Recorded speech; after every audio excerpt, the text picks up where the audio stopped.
credit. There's usually a delay.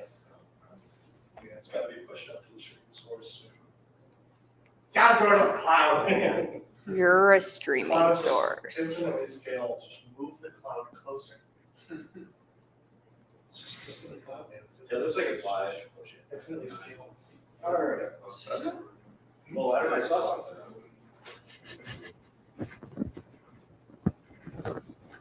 Okay, now it's good. Go. Did I just do that on live? Heard it before it stopped. Okay, yeah. Ah. All right. Always technical difficulties, but what kind of a presentation would it be without that? No, everything's fine. No difficulties. It's beautiful. Okay. So if you haven't read the slide already, today's presentation is going to be down the rabbit hole, password length versus complexity. Yes, I did read a lot of research papers because I went down the rabbit hole. My name is Michelle Simpson. Those of you who've ever worked with me, unfortunately, know that I say if I were a hacker a lot at work. That's just because of the way that I think. Because if I was a hacker, I would probably do this. So as a defender, I do this instead. Okay, so about me. I am a mother of 2 adorable kids. I'm sure you love that picture. For anybody here. And no, I did not just put a square over that. I actually threw it in paint, put the square over it, took a screenshot, then threw it back. So no, you can't see it. But if you want, I can show you after. Just didn't want it on the internet. Okay, so mother of 2 kids. You'll never know. I am a SOC analyst. I've been a SOC analyst for 3, 4, I don't really know how many years, 3-ish, 4, according to my not mentor over there. Love it most of the time. Sometimes I just get tired, but that's okay. And then you just go to sleep and wake up and love it the next day. So yeah, SOC analyst. Again, favorite phrase as an analyst is if I were a hacker. And that's just kind of the way I go about my day and handle all my stuff. I'm also an avid learner. I have always thought of it as a hobby, but somebody probably more accurately described it as an obsession at one point. I do love learning because what other kind of person would do an entire presentation on passwords? Yeah, I mean, give and take. The top corner is kind of like a whole big mess of stuff, and I just realized I made it a little bit too small to read it all clearly. But those are all of the books and exams that I'm currently studying for. I'm always reading like 5+ books. I just get bored at one point, stop, pick up the next one, and then when I decide to circle back, I just pick up where I left off. So love learning. It's like my thing. And then finally, I am a challenge acceptor with an asterisk. Don't believe this shirt. This is my husband's shirt. I will not accept any challenge that requires moderate or intense physical activity or anything that involves the word gym, gymnasium, Planet Fitness, anything like that. Yeah, I just don't do it. I went to the gym one time and tried training with my husband, told him to be nice to me, and I literally left within 5 minutes in tears. Something about him telling me if I'm laughing out of pain, then I have enough energy to do 10 more, and it just didn't work out. So yeah, but I do love accepting challenges. I feel like that's the fastest way to learn. A lot of times I take on things that I have no clue how to start, but we just figure it out as we go, ask a lot of questions. Yeah, so why is a presentation on passwords relevant to you? This is more an obligatory slide because I hope you guys all know this, but first off, we all work with passwords. Doesn't matter if you work in cybersecurity or not, you're working on passwords, using passwords, creating passwords, updating them on a daily basis. I want to say NordPass, I read an article, they said that on average, people are working with about 100 passwords at a given time. So passwords, we all use them. We all love them. We probably also advise on them. So again, cybersecurity people, it's kind of like your job. Even if it's not really your job, it ends up being your job. And even if you don't work in cybersecurity, you got moms, grandmas, whomever, grandpas, I don't want to be sexist, dads, but you're probably giving advice on passwords and what a not a complex, but what a secure password would entail. And then finally, bringing us to this presentation, do you actually know something if you don't understand the why behind it? And that's my favorite question, is to ask why. So how did this all start? Let's just say I was reading a document. All of the information on this slide, for the record, has been altered so that nobody can identify the original document, and nobody can call me out for stealing their document. Okay, so starts off with password or passphrase rules. I'm already in love with it because it says passphrase. Like, I'm just all for it. First rule is use a different password or passphrase for each encrypted document. So this is something along the lines of like saving a document with a password on it. Second one was don't use single dictionary words. Okay, cool. We can roll with that. Make sure your password length is a minimum of 14 characters. Again, cool. I love it. 14 is decent. And then the last one is use characters from at least 3 of the 4 categories, so lower, upper number symbols. Again, I don't have any issues with it. And then the final thing that they did was they actually defined a passphrase for the end users, which I loved. I was thrilled. I was like, this is the greatest document I've ever read. This is better than anything I've ever written. And then they gave this example. Can anybody tell me what's wrong with this? Why did my soul like just die? They took the phrase and they consolidated it down to the lead speed. Yes. So they took a passphrase and turned it into a password. On top of that, and I made sure to count this, their example had 12 characters, and I matched it in my example, and their rules specifically stated it had to have 14 characters to be considered a secure password. So needless to say, I was very disappointed in this. And this is what started the entire thing on password research. Okay, so to get started, I would be a terrible analyst if I did not list some industry standards and have pictures of them. So the NIST Special Publication 863B, Section 5.1.1.1, had to make sure I had all the right ones in there, says that memorized secrets, aka passwords, shall be at least 8 characters in length. Right there. It does say up in this little box here that they should be, sufficient. They should have sufficient complexity and secrecy that it would be impractical for an attacker to guess or otherwise discover said password. So minimum of 8 characters and sufficient complexity or secrecy. Now, this does give other information, but this is what is actually in the SP 863B. Next, we do PCI. Don't hate on me. I just know PCI because I've done it in the past. I'm sure there are plenty of other standards that we can use. But PCI, section 8.3.6 says that they should be a minimum of 12 characters long with an asterisk there stating that if the system doesn't support a 12-character password, that minimum length of 8 characters will be sufficient. So you don't have to upgrade your systems quite yet, you guys. And then they go on to further state that it needs to have numbers and alphabet letters as well. So PCI and NIST. Some quick definitions before we jump into all of the researchy stuff. So entropy. Okay, I guess taking a step back, I actually, sorry, microphone. Sorry, YouTube people. So I actually have a degree in biology.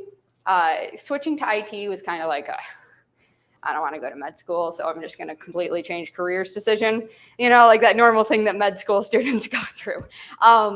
So actually that is quite common. But anyway, so in natural science, aka like biology and chemistry and stuff, entropy is described as disorder.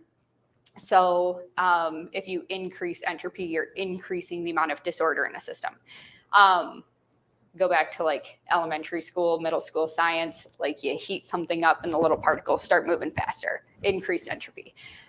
In computer science, it is described as randomness, which I think actually works better in these scenarios. So go computer science people. And then entropy is measured in bits, just a fun fact. There is a term in research papers called statistically significant. I'm going to trip over this a lot, so I'll probably just drop the statistically, but just know that everything on the slides is statistically significant unless stated otherwise according to the papers. And then statistically significant means that the difference between two outcomes is not due to chance. So yeah, basically it's actually significant and it's not just like a chance thing. And then mean and median. So mean is the average, median's the middle. Cute little data set over here.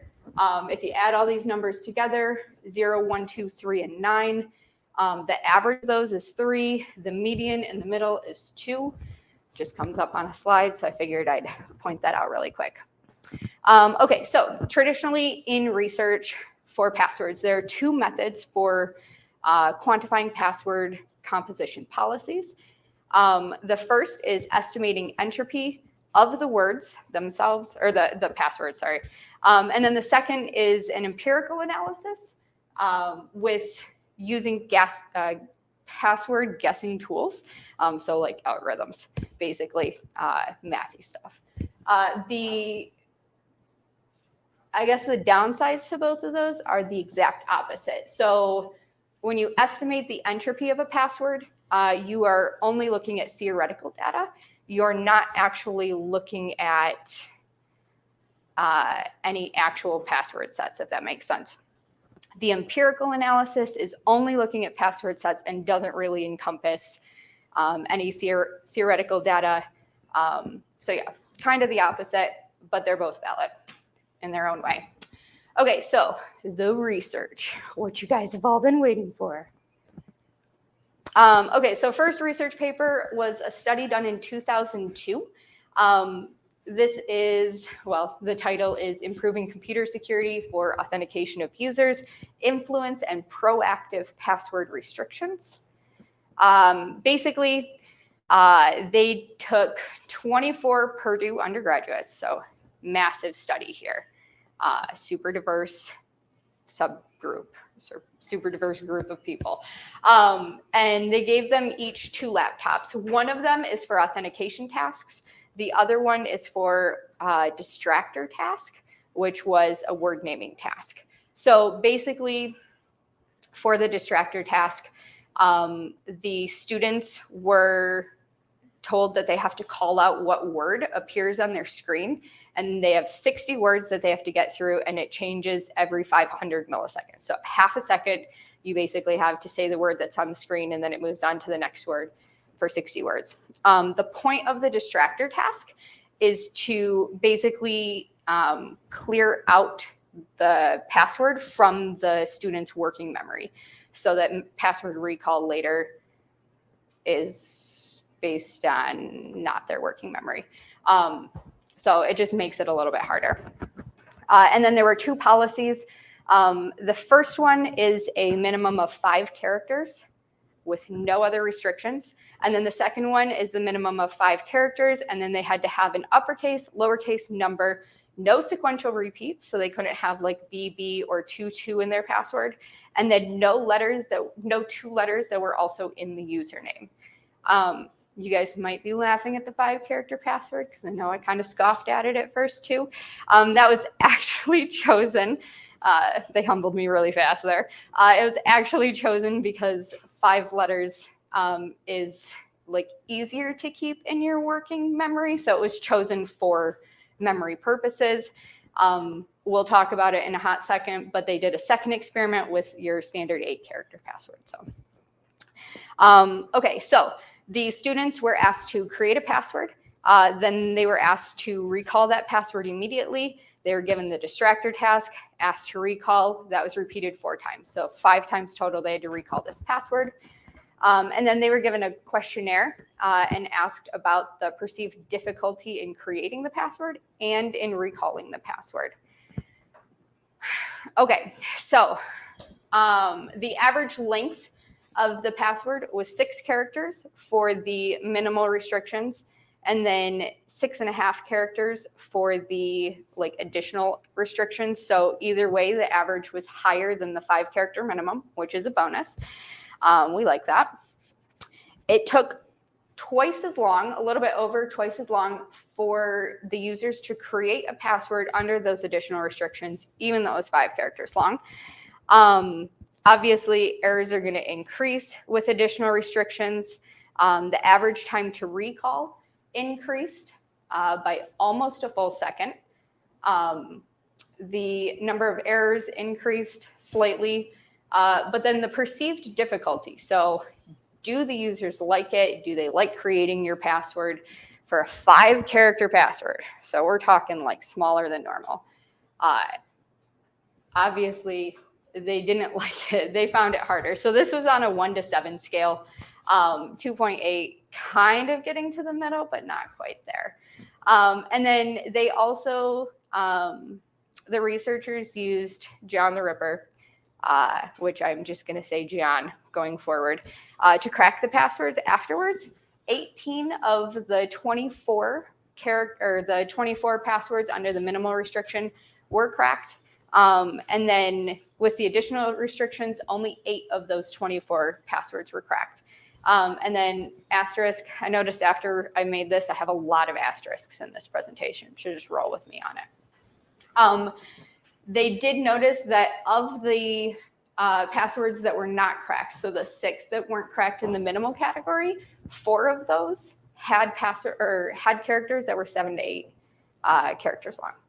So longer, better so far. Experiment 2, exact same setup again, except the minimum character length was 8 this time. They used 24 new undergrads because you can't use the same ones.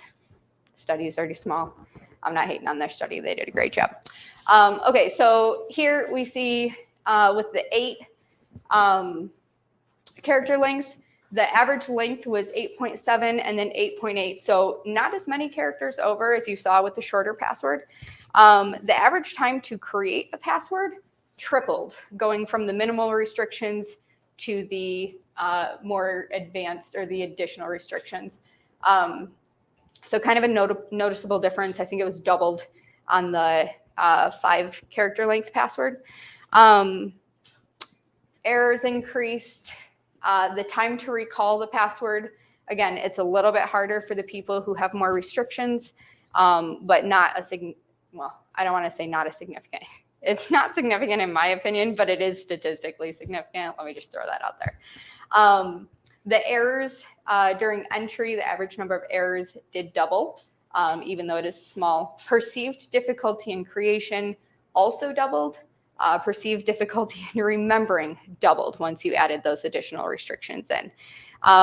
But to note, with the 8-character minimum password, only 4 of those passwords were cracked using John under the minimal restrictions, and then only 3 with the additional restrictions. Next study, guess again and again and again. Measuring password strength by simulating password cracking. Yes? Sorry, before you move on, just a quick question. Yeah. Is this then saying that there wasn't a meaningful difference between additional restrictions and minimal restrictions? So when it came to the bad actor, so this Oh, okay. So we're talking about the cracking. Yeah. Okay. I was going to say, which condition or which measurement are we looking at? So I don't know. I guess I do know how to answer that, but I don't know how to answer that. There is a decrease, a slight decrease, but there is a decrease. But you have to keep in mind that this study was 24 students, and they were 24 university students. So when we talk about adding security to a solution, whether whether it's a network, a computer, a system, and we talk about adding restrictions to make the complexity harder for a bad actor Did to it be turn able off the to. music? Was there not music on? Did it turn off? No. We're good. What we're saying is that there's a trade-off usually, right? So we're saying that there is the convenience factor Mm-hmm. versus the annoyance Mm-hmm. of the actual security controls, the conditions to make it more complex, the complexity. Mm-hmm. But what I'm seeing here, and I'm asking you to tell me if I'm wrong or right in this, is that with the complexity in this study, there is not a significant difference in whether or not the passwords were crackable due to the complexities being added. I would agree. But that is my opinion because I can't tell you if there's a statistically significant difference without doing the math. Thank you. But yes, it gets better though. I will prove your point later. To come. Okay, so this study was done by a number of researchers at Carnegie Mellon. And they're looking at, let me back up. So they're measuring password strength by simulating cracking. The methodology for this one, so this is actually kind of a novel study, not only, but partly because they have 12,000 participants this time. So instead of having a limited subgroup, like most of the studies prior, I know I just only gave you one prior example, but most of the studies prior had a limited set of participants. This one used 12,000 and they were all enlisted through Amazon Mechanical Turk or MTurk. Fun fact, those people are called Turkers. Didn't know that, got a chuckle out of it. Okay, so you got 12,000 people. So more diverse. This is a worldwide study at this point. They are given a two-part study. So part one, they're given a scenario and they're given their password requirements. After that, they have to create the password. They're given a brief survey on demographics and password creation. And then they're asked to recall that password. That's it. They got like 35 or 55 cents for doing it, something like that. Part two, they follow up 2 days later, the researchers, with an email and ask the same participants to log back into the system with their password. So password recall 2 days later. So, and if they failed their password 5 times, it was just presented on the screen with both recall exercises. The participants were split up into 8 groups. So I did color code those intentionally. One of them didn't accidentally get left pink. They were given 2 different scenarios. So the first scenario is a survey scenario. The participants were basically just told like, hey, you're gonna need to remember this password to sign back in and complete this activity. The second group, and that was designed to get low value passwords. So that was the goal of that.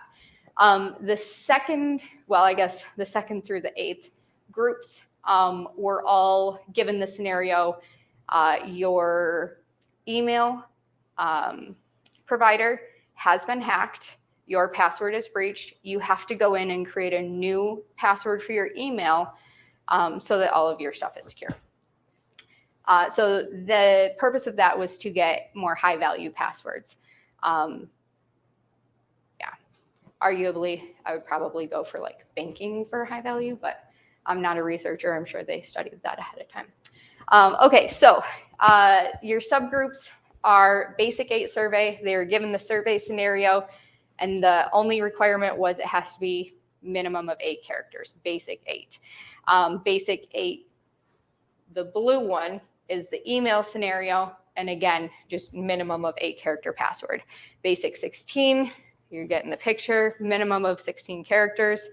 Dictionary 8 was a minimum of 8 characters, and then their passwords were stripped of all non-alphabetic characters and then compared against a dictionary. So if you used password with an @ symbol for the A, it wouldn't count as a dictionary word. Comprehensive 8 is the policy that you guys would normally think of for like a secure password policy. 8 characters long, has to have upper, lower number symbol. So that's your comprehensive 8.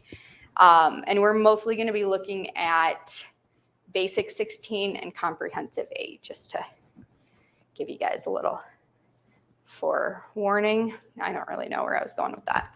Okay, blacklist easy. The passwords are not stripped of any characters or numbers, and they're compared against the same dictionary as basic 8. Again, 8 character minimum. Blacklist medium, they're compared against the open wall, the paid version of the open wall list. And then blacklist hard, they actually used the MySpace list, the RockU, and inflection lists to create a larger dictionary. Yes, for your, you can't use those passwords. Yes. What's a list? You're referencing lists, what are they? Okay, so I don't know the best way to describe this, so I'm going to talk a lot, but feel free to cut me off and say it better because I know you have it in your head. Okay, so if Password lists. Yes. Oh, yeah, so a list is, oh, that's all you were going for? Previously breached passwords that are combined in a list to be used for cracking passwords. I was going to say when a thing is breached, we're just going to start from the beginning. Genesis 1:1. No, I'm kidding. Okay, so anyway, so that's their methodology here. Thank you for that. Okay, so then they created 2 tools, modified, called guess number calculators. The first one is BFM, or brute force Markov. As you can guess, it probably simulates brute forcing. And it's based off of the Markov model, which you guys don't actually have to read this here.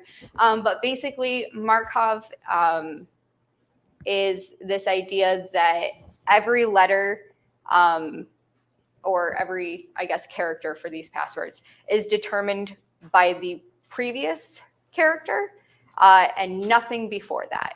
So basically, if A is the most frequently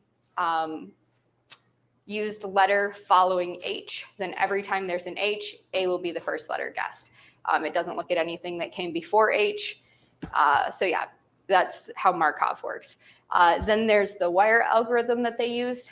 This was considered state of the art for password cracking.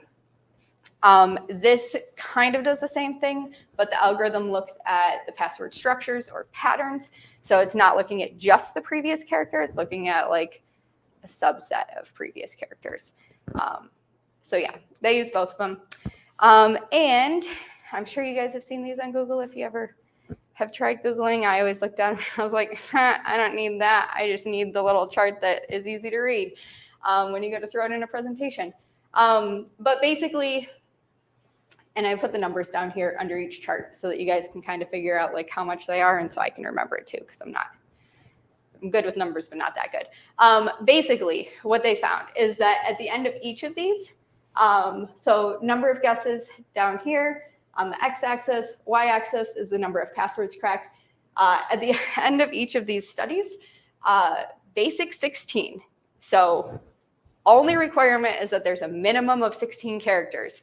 Fared better in both studies than any other condition, any other policy that they gave, including comprehensive 8.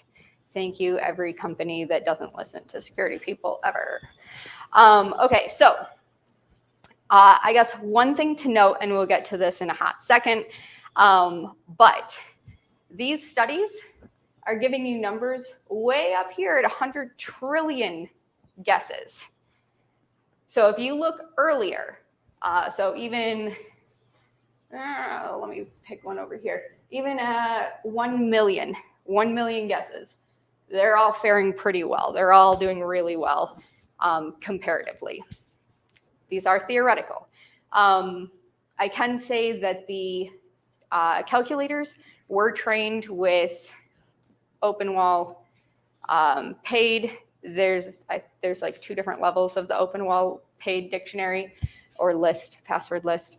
But they trained them with like 8 different sets of password lists.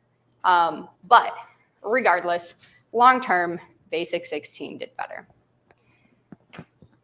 Oh, and then your dictionaries. I guess let me just throw this out there because I know a lot of companies use dictionaries, and we'll get to this later too.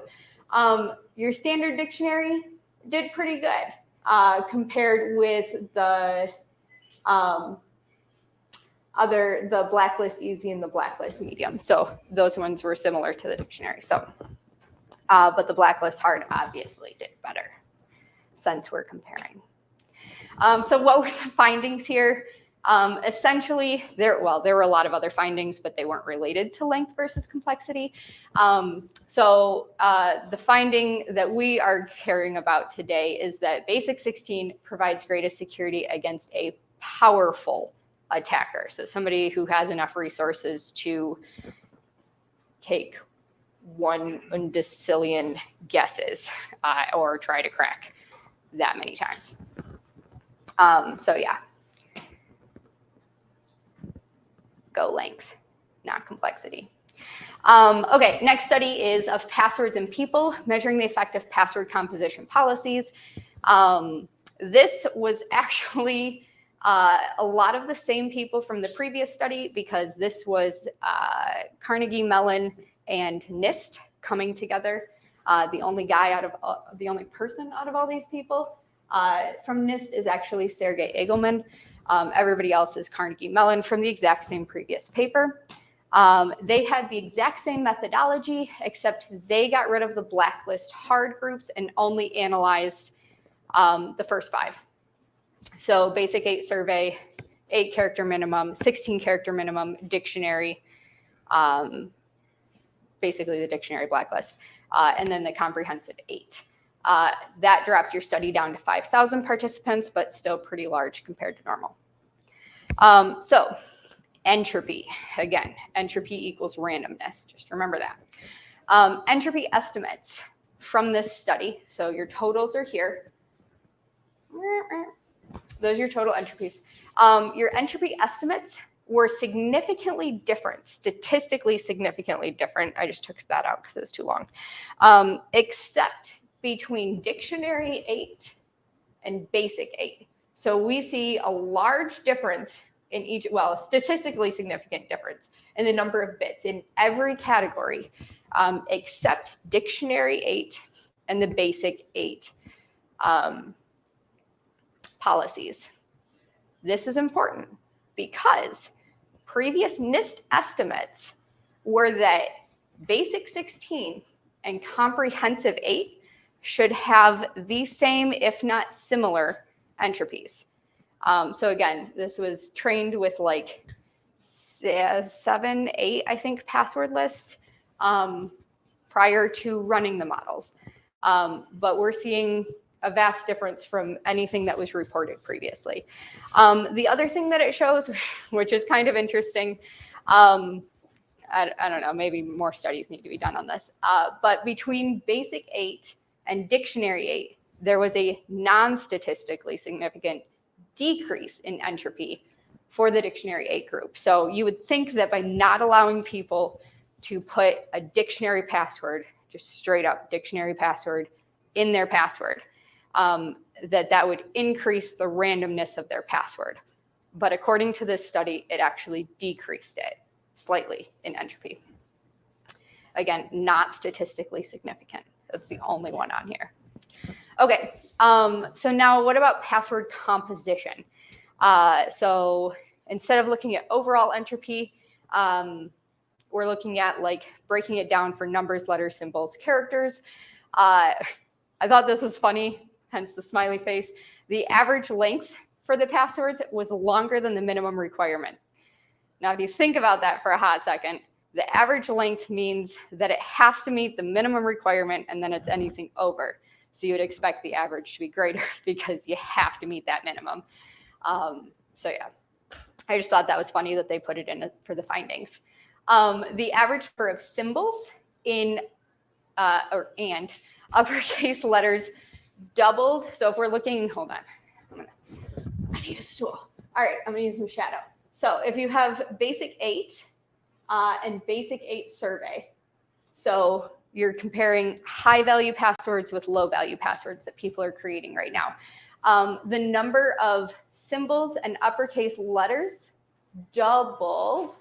So we're looking right here, doubled when people thought that their password needed to be more important. So just kind of a fun fact there. I guess people add more complexity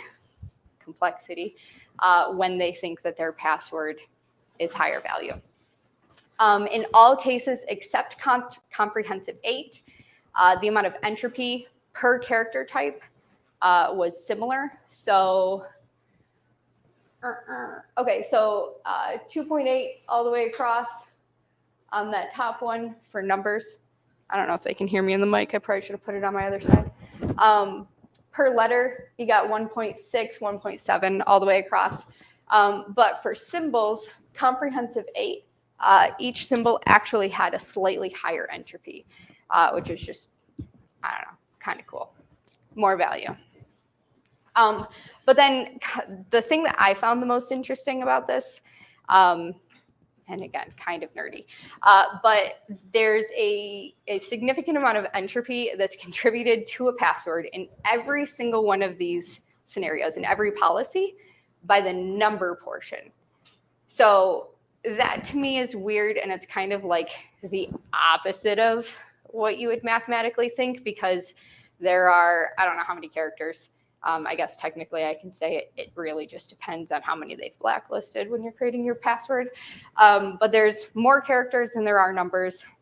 There are 26 alphabet letters, and there are only 10 numbers. So you got 0 through 9. So you would expect each letter to hold more randomness, more value, more entropy than your numbers. But in every single scenario, you see that the number entropy, so we're looking on this line right here, all the way across, the number actually contributes more entropy than the letters. And the only time that it doesn't contribute more entropy or randomness than the symbol is with the comprehensive 8. I just thought that was cool. Okay, so dictionary checks and entropy. They used John the Ripper again in heuristic mode. Think dictionary check equals password guess. So what they did is they used John, they cracked the passwords. Then after that, they took all of those cracked passwords and they ran them through a dictionary check with a small dictionary. And then they took those correct passwords and ran them against a larger dictionary. Your smaller dictionary is 3.9 million entries. Your larger dictionary is 24.7 million entries. And what they found essentially is that comprehensive 8 and basic 16 are mostly resistant to cracking. So ignore this. But they're mostly resistant to cracking. So basic 16 had 9 that were cracked. And of those 9 that were cracked, 6 of them passed the minimal dictionary check, and only 1 of them passed the more advanced dictionary check. None of the comprehensive 8 were cracked. Okay, users and their behavior. So part of passwords and caring about passwords isn't just the security behind them and whether or not they can be cracked. We also care about the users and whether or not they're going to write things down or do other terrible ideas. Okay, so comprehensive 8 took 2 to 3 times more attempts to achieve a successful password. So we're looking here, attempts to create a password. So it took 3.35 on average compared to, let's just go with basic 16, because again, those two are in theory comparable, which took 1.66 attempts. Comprehensive 8 was the most difficult for users on their first try. So if you add up the total number of password creation failures, percent, you have 82.3% who failed at trying to create a password under the comprehensive 8. So not very good. It's almost double of the basic 16. So it's easier for people to create passwords with basic 16 than Comprehensive 8. Comprehensive 8 had the largest dropout rate before the completion of part 1 of this study. So you can see they had a 25% dropout rate. 68% of that 25, so like a little over half of them, actually dropped out while trying to create a password. So they didn't even finish creating a password. They just said, it's not worth the 25 cents. I'll go grab money from a meter or something. I don't know. Now we pay with credit cards, so that joke's not funny. But anyway. And then finally, Comprehensive 8 and Basic 16, as far as reuse goes, users were less likely to exactly reuse a password for Comprehensive 8 and Basic 16. So using a password that they had previously used. This is self-reported. But they were more likely to modify reuse. So taking a password that they had previously used, modifying it slightly, and then using it here. So kind of an interesting fact. And I think that behavior is a large part of password policies. Okay, users and their behavior. So this is looking at whether or not they stored their password, either electronically with password managers or jotting it down in their planner or sticky note or wherever. So 31% of the participants overall, again, 31% of 5,000 participants reported writing down their password for this study. Yeah, so Comprehensive 8, you got 50%. So half of the Comprehensive 8 people wrote their password down or reported it. Basic 16, only 33%. So you just went from half of your users writing it down to a third of your users because you got rid of the complexities and you just made it a little bit longer. As I guess a reference, this email one is, again, self-reported, but asking users whether or not they write their or store their email password in like real life. So outside of the study, do you store it? So then you can kind of compare that. So yes, user sentiment. How do they feel about that, right? So in general, users found that Comprehensive 8 and 16 policies were annoying compared to the other policies. Imagine that, security is annoying. Welcome to our lives.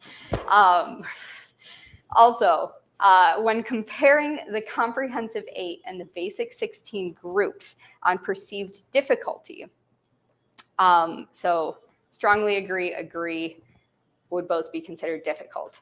Basic 16 received half as many strongly agrees. So basically half as many people hated it the most, if that makes sense. Okay, so what are some key takeaways here? Complexity, maybe less likely to be cracked with 997 participants. Length, better against a powerful attacker long term. Has greater entropy. Less likely to be reused from an old password or to be modified reused. Less likely to be stored electronically or on paper in comparison to the complexity group. Faster recall for users. Fewer recall errors for users. Users hate it less. They like it more, which means they like us more. Of course, none of this matters if your people are participating in risky behaviors. Auto-saving passwords in browsers. Keeping plain text files on their desktop with their passwords in it. Heaven forbid they name it password. Handwritten notes, sticky notes, writing it on their windows. I love writing stuff on all my windows and mirrors. Now that we're home, I just walk around with Expo markers. I really do. Password reuse. Social engineering. Ever heard of phishing? But of course, we all know that the solution to phishing is just quarterly phishing assessments. Sometimes monthly. Heck, why not make it daily? And then finally, always have to have this slide because if I were a hacker and I worked for your company, because I would be an ethical hacker, I would probably switch up training security or security training and do live demos to show users why they should have secure passwords versus making them watch a video that they don't really want to watch and they're never going to be quizzed on, or sending out phishing assessments. That's all I got. Oh, with a double asterisk there, got to get 3 more in because I was on a roll today. That I would have the user's permission, HR's permission, and legal's permission. Hashtag ethical. That's all I got.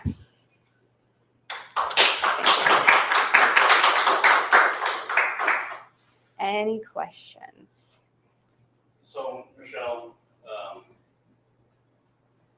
when you were talking about the system that it received importance Yes. by the users, Yes. they were making more complex passwords without guidance when they assumed something was more important. So if the Yes. system was perceived more important, they just did that on their own? Yes. Okay, So they're banking, they'd be like, oh, this is important, I'm gonna keep this. Yes. so segueing into what you asked about earlier, you said that the study used email over banking. Why do you think that is?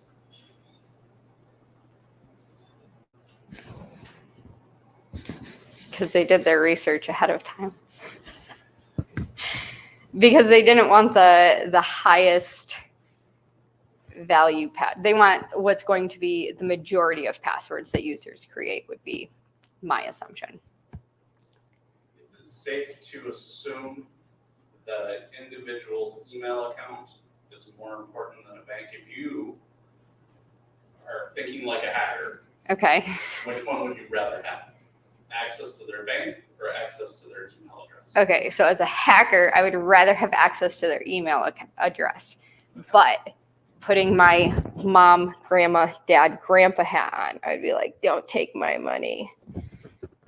Reset my banking email password. Or how do I reset my banking password? What do they normally do?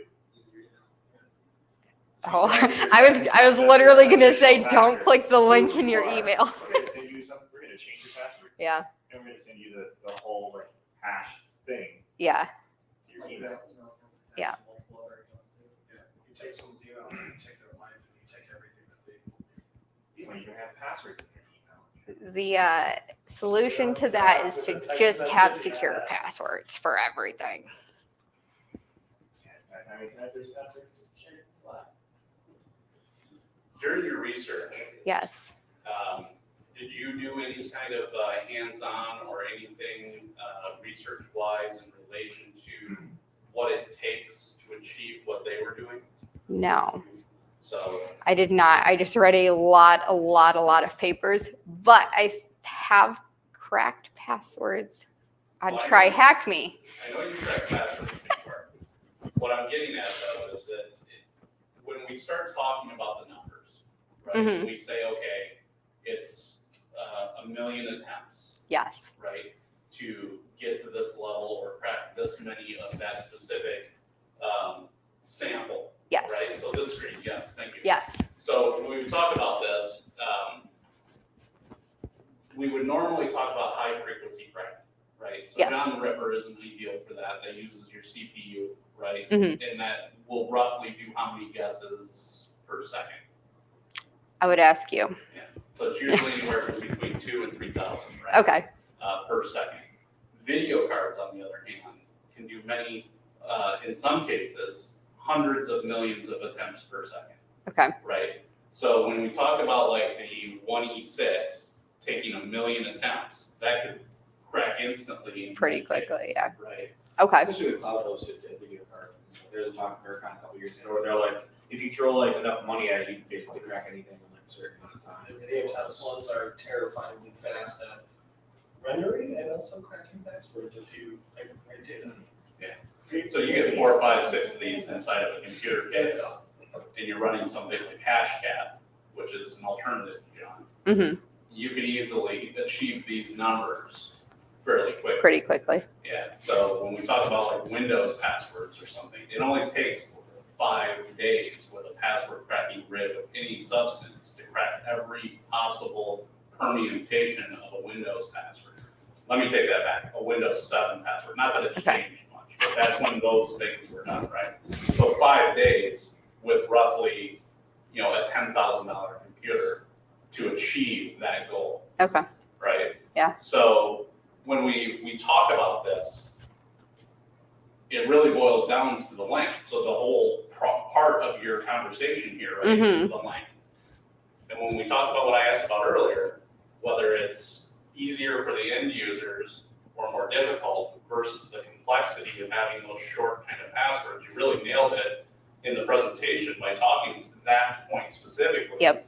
And then outlining that longer passwords are just better, right? So it's easier to remember. You take 4 dictionary words, throw in a couple spaces and write a sentence. That is far, longer and harder and more complex to crack than anything that you have on the screen there.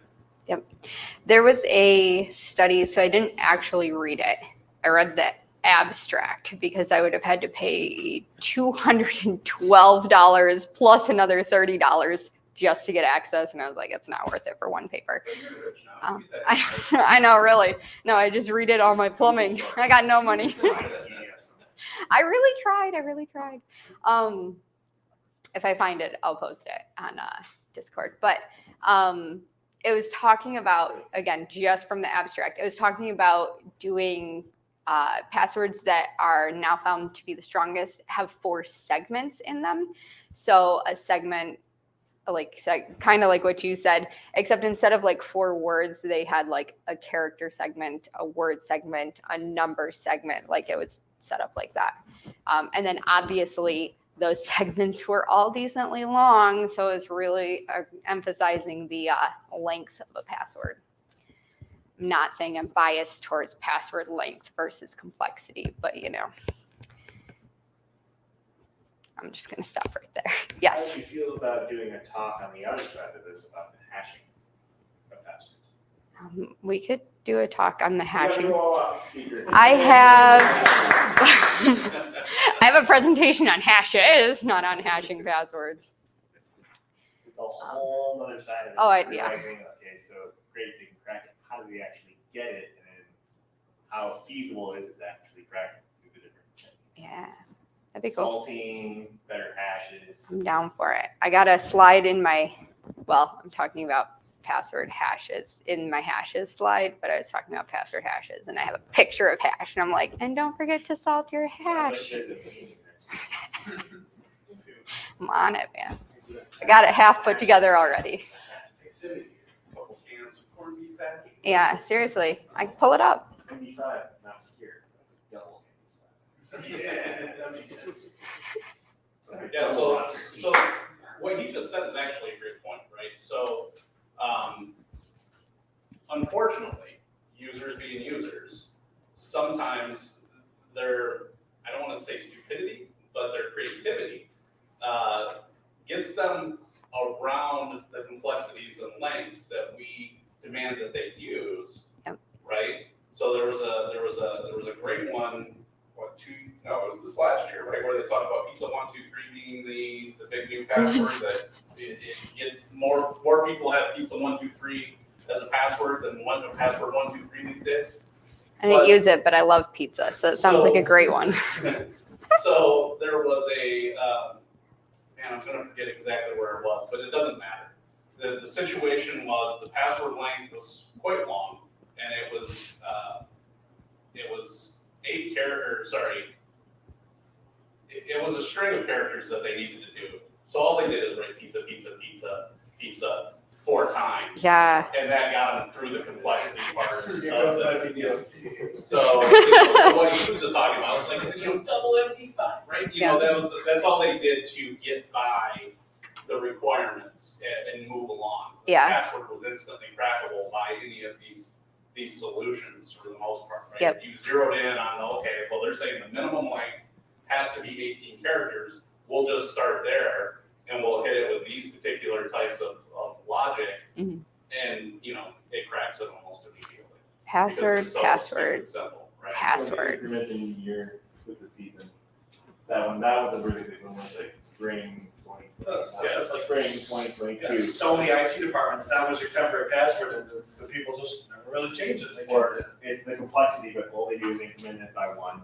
Yeah. And re-sign it and change it. You want to get real tricky? Just go 2 years ahead. Live in the future. For the future. Yeah. Until the past gets you. Yeah. One thing, it didn't really fit with the whole length versus complexity theme here. But I was reading a paper about sites that have the password meters and the little bar, and you get like the green light, the red light. You're kind of iffy at yellow. Yeah, calling people weak and strong. And they actually did find that having that password meter and then only giving people like just giving them that and not actually laying out the requirements got people in general to make longer passwords.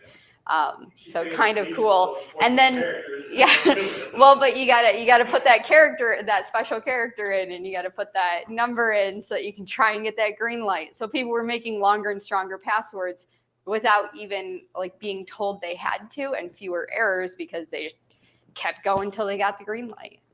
Massively users. Yeah. Monkey sees green light, neurons activate, and we're good. For the win. Now you just gotta remember it. Last question. Yes. I don't believe you, but yes. You never know.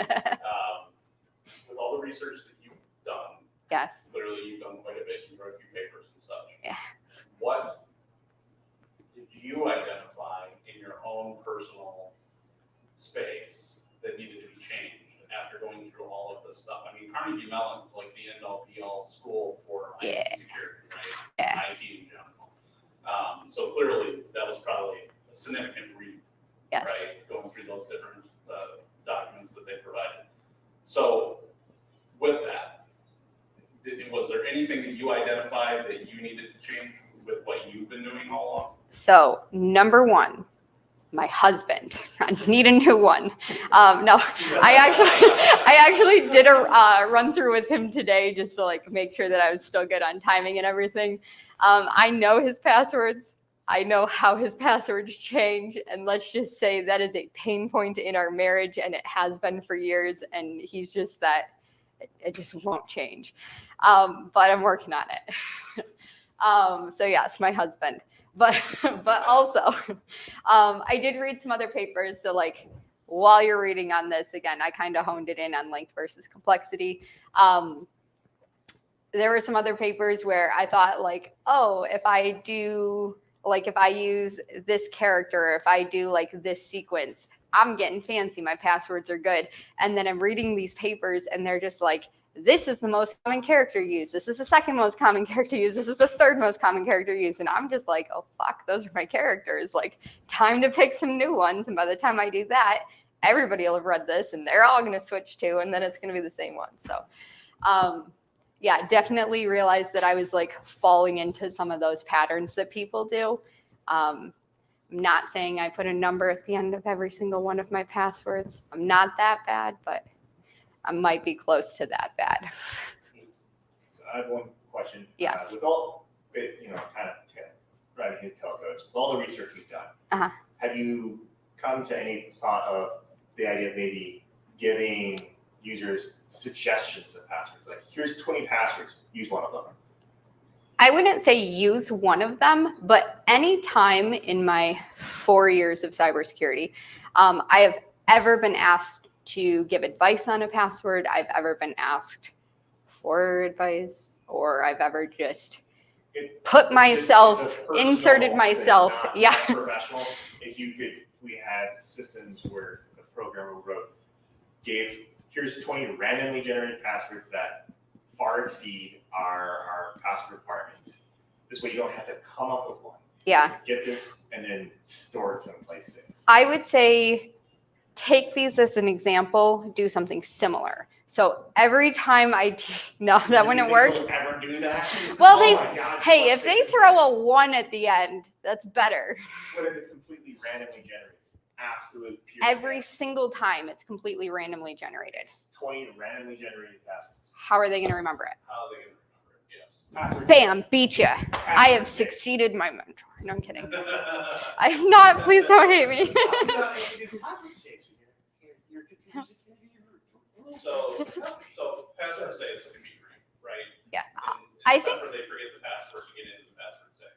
Yes. I have. Fired. Yeah. I'm sorry. So, They also need to be updated. but I think if you're working, let's say, in an environment that necessitates or requires that you have 20-character length passwords, then having some sort of password management solution available to those end users is probably a requirement. Yeah. Although I hear you, and I do the same thing in relation to passwords, go with passphrases. When I coach people in the questions that you were just talking about, say, what should I do for a password? I say passphrases. But to make it easy or simple on them, I'm doing the opposite of what he's suggesting, and that giving them something random to try to remember. Instead, I want to give them something meaningful to remember. So I tell them to use lyrics from a song, a Bible verse if that's meaningful to them, poetry if that's meaningful to them, something that they know that they can remember. And then I put the little asterisk at the end that you don't commonly share with other people. You don't tell people that this is your favorite fucking song and then, use that as your password, kind of deal. Post it on social media every other day. Right, so, Yeah. Make it meaningful, make it stick. Your worst, the song you hate most. Yeah. Never will be on your TikTok. Kidding. You don't have TikTok because you're in security. That's TikTok. Yeah, exactly. That thing Those that. mints that are delicious. Hey, I like TikTok. First off, number Sounds one, like a Russian it it entertains my kids, but it also leads to a lot of OSINT investigations if you work for the right company, and I like OSINT, so therefore, I like TikTok. You are good. I don't work for a fun company like that anymore. Semi-tragically, only in the OSINT perspective. So fun fact about Michelle is that, should we am I stop? okay to talk? Yeah, you're good. We're just giving away passwords here. I mean, we don't have to keep recording. I don't know if it's still recording, but I'm just like, She already mentioned it earlier.